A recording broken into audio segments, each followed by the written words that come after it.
Today we will discuss the topics of Chapter 50 of Parashara Shastra, including Charadasha, the change of place, and the great conflict of zodiac signs. You know, in the ancient tradition of Parashara, the 12 signs of the zodiac aren't just static, lifeless points floating in the astronomical space above us, not at all.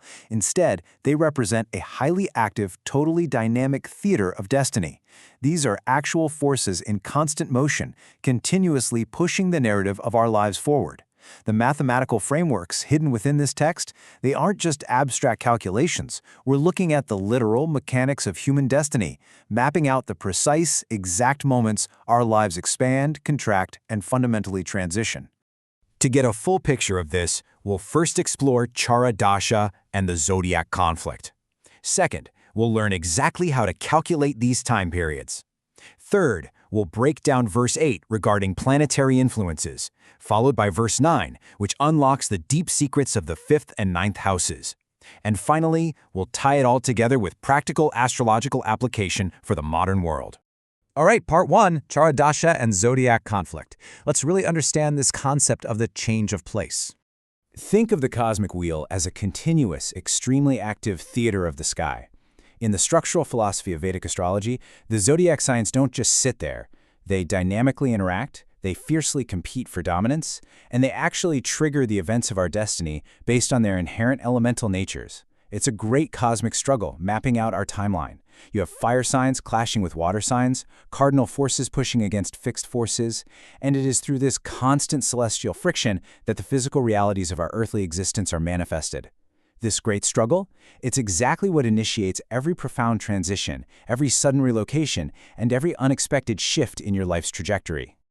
To truly grasp this system, we have to look at the etymology of the Sanskrit terms themselves. The word chara translates literally to moving, mobile, or shifting. It's the complete opposite of sthita, which means fixed or immovable. A dasha, on the other hand, is a planetary period, a specific condition or phase of life. Put them together, and chara dasha is the period of movement, which fundamentally means the changing of places. It's an incredibly intricate timekeeping system, and it's based not just on where planets sit the moment you're born, but on the sequential shifting periods of the signs themselves and their ruling lords. Ultimately, it governs the biggest questions of mobility: when you move, why you move, and what cosmic forces are pushing you to fundamentally change your physical or psychological location. Moving on to part 2, calculating the time periods, the literal mechanics of destiny. To construct these time periods, we need to carefully execute a highly specific mathematical procedure. Now, the primary rule is to determine the length of a sign's dasha, measured in years, by counting the distance from the sign itself, the Rasi, over to the house where its ruling planet is physically sitting in the birth chart. Let's walk through a concrete example to make this crystal clear. Take Aries, the very first sign of the zodiac. Its ruling planet is Mars. So if in a specific chart Mars happens to be placed in the sign of Gemini, which is the third house from Aries, we just count sequentially. Aries is 1, Taurus is 2, Gemini is 3. Therefore, the dasha period for Aries in this chart would be exactly 3 years. The math relies entirely on that spatial relationship between a sign and its planetary master. But here is where it gets absolutely fascinating. The calculation introduces a profound structural duality based on the polarity of the signs. Odd signs, meaning the first, third, fifth signs and so on, dictate a forward counting flow. So signs like Aries, Gemini, and Leo move sequentially forward through the zodiac. Even signs, however, like Taurus, Cancer, and Virgo, dictate a strict reverse counting flow. Let's look at Taurus, an even sign ruled by Venus. If Venus is sitting over in Pisces, we do not count forward. We actually count backward from Taurus. Taurus is 1, Aries is 2, Pisces is 3, so the dasha period is 3 years. This isn't just some arbitrary mathematical trick. It reflects a deep philosophical concept, the inhaling and exhaling of time itself. It's the expansion of the masculine odd signs and the internal contraction of the feminine even signs, literally flowing in opposite directions through the wheel of time. Part 3 brings us to verse 8, planetary influences. Specifically the effect of malefic and auspicious planets. We now arrive at the core interpretive text of verse 8. To really understand the depth of this instruction, we need to break down the foundational Sanskrit fragments that Parashara uses here. The text uses terms like Shubha, which translates to auspicious, pure, or benefic. Yuta means occupied or conjoined. Then we have Papa, meaning malefic, which represents sin, harshness, or friction. And finally, Phalam, signifies the fruit or the ultimate result. So the literal meaning dictates that if the Rasi, the sign governing your current time period, is occupied by a Shubha, a benefic planet, the fruit of that period is going to be highly favorable. Conversely, if it's occupied by a Papa, a malefic planet, the resulting fruit will be fundamentally adverse. The planet that is physically sitting inside the sign acts as a powerful, unavoidable lens. It completely colors your lived experience during those specific years. The astrological meaning here reveals a stark, inescapable duality in human experience. Auspicious planets, like Jupiter or a really strong Venus, act as celestial catalysts for grace. They foster material and spiritual growth, they bring wealth, ease of success, and overwhelmingly favorable outcomes. They basically align you with divine will, clearing the obstacles out of your way. Malefic planets, however, like Saturn, Mars, or the nodes, introduce intense friction. They manifest life's inherent karmic debts. This means conflict, distress, and often severe adverse conditions. But philosophically, the text is teaching us something crucial here. Periods ruled by malefics aren't necessarily evil. Rather, they represent times of compulsory growth that is forged through heavy resistance and struggle. Next up is Part 4, Verse 9, the 5th and 9th, and unlocking the Lakshmi Esthanas. Now, verse 9 expands the interpretative lens outward from the sign itself, and it introduces a critical secondary layer of analysis. The Sanskrit fragments highlight the Panchama, which is the 5th house, and the Navama, the 9th house from the Dasha sign. The literal translation tells us that if there are benefics located in the 5th and the 9th from the sign currently ruling your time period, the effects of its dasha will be highly favorable. In fact, it's capable of overriding minor afflictions. And the reverse is equally true. Malefics in the 5th and 9th will absolutely destroy the foundation of the period. Parashar singles out these two specific houses for a very good reason.